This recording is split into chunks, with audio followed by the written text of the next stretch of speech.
আজকে হয়তো আপনি দুনিয়ার পিছনে ঘুরে আল্লাহকে ভুলে গেছেন, দিন ভুলে গেছেন, কোরআন ভুলে গেছেন, হাদিস ভুলে গেছেন। আপনি নিজেকে অনেক ব্যস্ত মনে করতেছেন।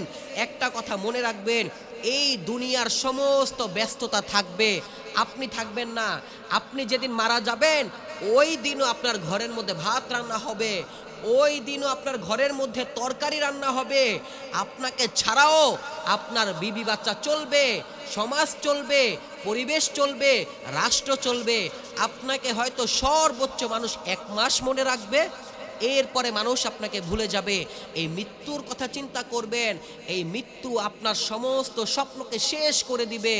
এই মৃত্যু আপনার চোখের চাউনিকে শেষ করে দিবে, মুখের লাড়াচাড়াকে নষ্ট করে দিবে, মুখের আওয়াজকে ধ্বংস করে দিবে, কানের শ্রবণ শক্তিকে ধ্বংস করে দিবে, পায়ের হাঁটার চলার শক্তিকে ধ্বংস করে দিবে, হাতের নাড়াচাড়াকে বন্ধ করে দিবে। এই মৃত্যু আপনাকে দুনিয়া থেকে শেষ করে দিবে আস্তে আস্তে। যদি আপনি দিনী কাজ করেন, ভালো কাজ করেন, মৌতের পরে আপনার কবরটা হবে জান্নাতের বাগান। আর যদি আপনি দুনিয়াতে আখিরাতে সামান তৈরি না করে কবরে চলে যান, এই কবর হবে আপনার জন্য, এই কবর হবে আপনার জন্য জাহান্নামের গর্ত। এজন্য প্রিয় ভাই, নামাজ পড়বেন, কোরআন তেলাওয়াত করবেন, রমজান আসলে রোজা রাখবেন, সামর্থ্য হলে যাকাত করবেন, সামর্থ্য হলে হজ করবেন। এই বেসিক জিনিসগুলো যদি আপনি ঠিক রাখতে পারেন, আল্লাহ তাআলা আপনাকে কবুল করবে। দুনিয়ার মধ্যে অনেক মানুষ আছে যে মৃত্যু থেকে বাঁচার জন্য বিভিন্ন জায়গায় পলায়ন করে, কিন্তু সে বাঁচতে পারে না। আপনার মৃত্যু যেখানে ছিল, যেই জায়গায় ছিল, যে অবস্থাতে ছিল, ওই জায়গাতেই আপনার মৃত্যু হবে। মৃত্যুর ভয়, মৃত্যুর চিন্তা যদি আপনার আমার মধ্যে না থাকে, তাহলে দুনিয়ার যে কোনো পাপের মধ্যে, যে কোনো অন্যায়ের মধ্যে আপনি আমি লিপ্ত হয়ে যাব, আপনি আমি জড়িয়ে যাব। মৃত্যুর ভয় যদি আপনার আমার মধ্যে থাকে, তাহলে গুনাহ করা, পাপ করা, মানুষের উপর জুলুম করা আপনার আমার পক্ষে কখনোই সম্ভব হবে না। মৃত্যুর চিন্তা যদি আপনার আমার ভিতরে থাকে, আখিরাতের পেরেশানি, আখিরাতের চিন্তা যদি আপনার আমার মধ্যে থাকে, তাহলে দুনিয়ার সমস্ত পেরেশানি থেকে আপনি আমি হেফাজতে থাকব। আপনি আমি চিন্তা করতেছি যে ভবিষ্যতে এইটা করব, ভবিষ্যতে একটা গাড়ি করব, ভবিষ্যতে একটা বাড়ি বানাবো। হতে পারে যেই ভবিষ্যতের চিন্তায় আপনি ঘুমাইতে পারতেছেন না, যেই ভবিষ্যতের চিন্তা আপনাকে পাগল বানিয়ে দিতেছে, সেই ভবিষ্যতের মধ্যেই আপনি নাই। একজন জলিলে কদর পয়গম্বর হযরত দাউদ আলাইহিস সালাতু ওয়াস সালাম, উনি এত বড় পয়গম্বর, এত বড় নবী, উনি মৃত্যুর ভয়ে, মৃত্যুর চিন্তায় এত পরিমাণ কান্না করতেন, ওনার চোখের পানি দিয়ে জমিন ভিজে যাইত, ওই জমিনের মধ্যে আবার ঘাস উঠত। মৃত্যুর চিন্তা, মৃত্যুর ফিকির ওনার দিলের মধ্যে এই পরিমাণ ছিল। দুনিয়াতে আল্লাহর পরে, দুনিয়াতে আল্লাহর পরে নবীজি সাল্লাল্লাহু আলাইহি ওয়াসাল্লামের চাইতে বড় শ্রেষ্ঠ কেউ নাই। এই নবীজি সাল্লাল্লাহু আলাইহি ওয়াসাল্লামের যখন মৌতের সময় হইছে, আজরাইল আলাইহিস সালাতু ওয়াস সালাম নবীজি সাল্লাল্লাহু আলাইহি ওয়াসাল্লামের ঘরের সামনে আসছে। এসে ঘরের দরজার মধ্যে ধাক্কা দিতেছে। ভিতরে ছিল আম্মাজান ফাতিমা রাদিয়াল্লাহু তাআলা আনহা। তিনি বলতেছে যে এখন দরজা খোলা যাবে না, আব্বাজান অসুস্থ। আজরাইল আলাইহিস সালাতু ওয়াস সালাম ঘরের দরজার মধ্যে আবার ধাক্কা দিছে। আম্মাজান ফাতিমা রাদিয়াল্লাহু তাআলা আনহা একই উত্তর দিছেন যে এখন দরজা খোলা যাবে না, আব্বাজান অসুস্থ। তৃতীয়বার আজরাইল আলাইহিস সালাতু ওয়াস সালাম যখন ঘরের দরজার মধ্যে ধাক্কা দেয়, তখন ভিতর থেকে নবীজি সাল্লাল্লাহু আলাইহি ওয়াসাল্লাম জিজ্ঞেস করেন যে হে ফাতেমা, কে আসছে? তখন ফাতেমা রাদিয়াল্লাহু তাআলা আনহু বলেন যে আব্বাজান, আজরাইল আলাইহিস সালাতু ওয়াস সালাম আসছে। তখন নবীজি বলতেছে যে আজরাইলকে আসতে দাও। তখন আজরাইল আলাইহিস সালাতু ওয়াস সালাম নবীজির কাছে যান, গিয়ে বলেন, ইয়া রাসূলুল্লাহ, আল্লাহ তাআলা আমাকে পাঠাইছে আপনার কাছে আপনার জান কবজ করার জন্য। যদি আপনি অনুমতি দেন, যদি আপনি ইজাজত দেন, তাহলে আমি আপনার জান কবজ করব। আর যদি আপনি অনুমতি না দেন, তাহলে আল্লাহ তাআলা আমাকে বলছে ফিরে যাওয়ার জন্য। দুনিয়ার মধ্যে কারো কাছে আজরাইল আলাইহিস সালাতু ওয়াস সালাম অনুমতি নিয়ে যাবে না। কোনো মৌত মানুষকে, যে ব্যক্তির মৌত হবে, যে ব্যক্তির মৃত্যু হবে, ওই ব্যক্তিকে আজরাইল আলাইহিস সালাতু ওয়াস সালাম সালাম দিবে না। অথচ আজরাইল আলাইহিস সালাতু ওয়াস সালাম নবীজির কাছে গিয়ে আগে সালাম দিছে, আসসালাতু আসসালামু আলাইকা ইয়া রাসূলুল্লাহ, আসসালাতু আসসালামু আলাইকা ইয়া রাহমাতাল লিল আলামিন, আসসালাতু আসসালামু আলাইকা ইয়া রাহমাতাল লিল আলামিন। আগে নবীজিকে সালাম দিছে, এরপর নবীজিকে মৌতের কথা বলছে। যখন আজরাইল আলাইহিস সালাতু ওয়াস সালাম নবীজিকে বলেন, ইয়া রাসূলুল্লাহ, আল্লাহ পাঠাইছে আপনার জান কবজ করার জন্য, যদি আপনি অনুমতি দেন তাহলে আপনার জান আমি কবজ করব, আর যদি আপনি অনুমতি না দেন তাহলে আল্লাহ তাআলা বলছে আমাকে ফিরে যাওয়ার জন্য। তখন নবীজি সাল্লাল্লাহু আলাইহি ওয়াসাল্লাম যখন এই কথাটা শুনছে, উনি ওনার প্রিয় বন্ধু জিব্রাইল আলাইহিস সালাতু ওয়াস সালামের দিকে তাকাইছেন। জিব্রাইল আলাইহিস সালাতু ওয়াস সালাম বলতেছে, ইয়া রাসূলুল্লাহ, আপনি হ্যাঁ বলে দেন, আপনি হ্যাঁ বলে দেন। তখন নবীজি বললেন, হ্যাঁ জিব্রাইল, আমি হ্যাঁ কেন বলবো? তখন জিব্রাইল আলাইহিস সালাতু ওয়াস সালাম বলতেছে যে, ইয়া রাসূলুল্লাহ, আজকে আপনার মৌত হবে, আর আপনার মৌতের জন্য আল্লাহ তাআলা আরশে আযিমের মধ্যে অপেক্ষা করতেছে আপনাকে দিদার নেওয়ার জন্য, আপনার সাক্ষাৎ পাওয়ার জন্য। আজকে 7 আসমানকে সাজানো হয়েছে, 7 কুরসিকে সাজানো হয়েছে, আরশে আযিমকে সাজানো হয়েছে। আল্লাহ তাআলা আরশের উপরে, কুরসির উপরে বসে আপনার জন্য ইন্তজার করতেছে, আপনার দিদারের আশায়। আপনি হ্যাঁ বলে দেন। তখন নবীজি সাল্লাল্লাহু আলাইহি ওয়াসাল্লাম বলেন, হে জিব্রাইল, আজকে যদি আমি হ্যাঁ বলে দেই তাহলে আমার গুনাহগার উম্মতের কি হবে? কিছুক্ষণের মধ্যেই নিঃশ্বাস চলে যাবে, মৌত হয়ে যাবে। এই মৃত্যুর আগ মুহূর্তেও আপনার আমার মতো গুনাহগার উম্মতকে নবীজি ভুলে নাই। অথচ আপনি আমি দুনিয়ার মায়ায় পড়ে নবীজিকে ভুলে গেছি। এই যে কিছুদিন আগে রবিউল আউয়াল মাস গেছে, কেউ বলতে পারবেন যে এই রবিউল আউয়াল মাসে আপনি নবীজির সিরাত পড়ছেন, একটা হাদিস পড়ছেন, নবীজির ব্যাপারে নিজের বিবি বাচ্চাকে কোনো কিছু শুনাইছেন, কোনো বিষয়ে দাওয়াত দিছেন? না ভাই, দেন নাই। আপনি দুনিয়ার পিছনে ঘুরতে ঘুরতে বেপরোয়া হয়ে গেছেন।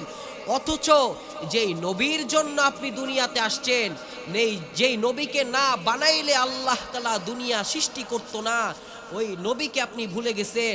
নবীর মওত হয়ে যাবে, এই অবস্থায়ও নবীজি সাল্লাল্লাহু আলাইহি ওয়াসাল্লাম আপনাকে মনে রাখছে। আজকে যদি নবীজি দোয়া না করতো, আপনি আমি দুনিয়াতে চলতে পারতাম না। মুসা আলাইহিস সালাতু ওয়াস সালামের জামানায় তার উম্মত যখন গুনাহ করত, ফেরেশতারা রাত্রে এসে তার বাড়ির দরজায় লিখে দিয়ে যাইতো যে অমুক ব্যক্তি জিনা করছে, অমুক ব্যক্তি সুদ খাইছে, ও ব্যক্তি চুরি করছে।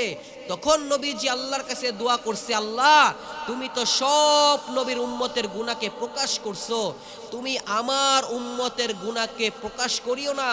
যদি আমার উম্মতের গুনাহকে তুমি প্রকাশ করে দাও, আমার উম্মত সমাজে চলতে পারবে না, চাকরি বাকরি করতে পারবে না, বিবি বাচ্চা নিয়ে চলতে পারবে না, রিজিক অন্বেষণ করতে পারবে না, ঘর থেকে বের হইতে পারবে না।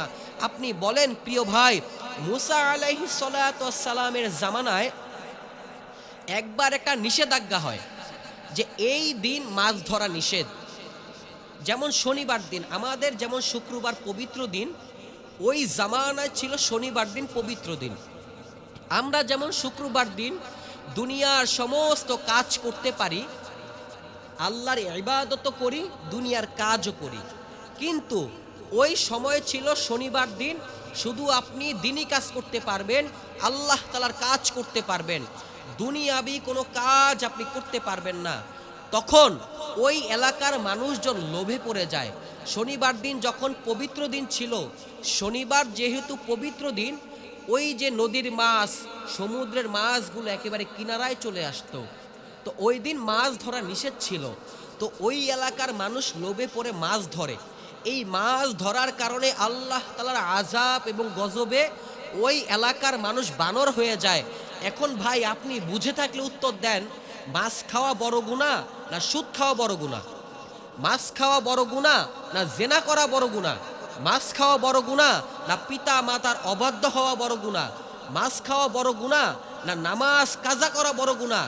মাছ খাওয়া বড় গুনাহ না আপনি যে জেনা করতেছেন, দুনিয়াবি পাপাচার করতেছেন, এইটা বড় গুনাহ? দেখেন ভাই, মাছ খাওয়ার কারণে আল্লাহ তাআলা বানর বানায়া দিছে, আর আপনি আমি কত গুনাহ করতেছি। সব সময় চলতে ফিরতে জেনা হইতেছে, চোখের গুনাহ হইতেছে, হাতের গুনাহ হইতেছে, হারাম খাইতেছি, সুদ খাইতেছি, ঘুষ খাইতেছি, বিভিন্ন সময় গুনাহের সাগরের মধ্যে আপনি আমি ডুবে আছি। এত গুনার করার পরেও আল্লাহ তাআলা নবীজির দোয়ার কারণে আপনাকে আমাকে হেফাজত করছে। যদি নবীজি দোয়া না করত, তাহলে এই গুনাহের কারণে আল্লাহ তাআলা আপনাকে আমাকে বানরের চাইতেও অপবিত্র পানি বানায় দিত। নবীজি দোয়া করছে, আল্লাহ আমার উম্মতকে তুমি হেফাজত কইরো, আমার উম্মতকে তুমি শাস্তি দিও না। এই নবীজির দোয়ার কারণে আজকে আমি বেঁচে আছি, সমাজে চলতে পারতেছি। প্রিয় ভাই, এই নবীজিকে স্মরণ করা দরকার। আপনি আপনার বিবি বাচ্চার সামনে যত বেশি নবীজি সিরাত নিয়ে আলোচনা করবেন, তাদের দিলের মধ্যে নবীর ভালোবাসা ঢুকবে। কেননা আজকে একটা মন্ত্রীকে আপনি আমি চিনি না, তাকে না চিনার কারণে তাকে আপনি আমি গালি দিতেছি, অসম্মান করতেছি। পক্ষান্তরে যখন তার পরিচয় পাইছি, যখন তার সব কিছু আপনি আমি জেনে ফেলছি, তখন কিন্তু দিলের মধ্যে একটা ভয় সৃষ্টি হয়।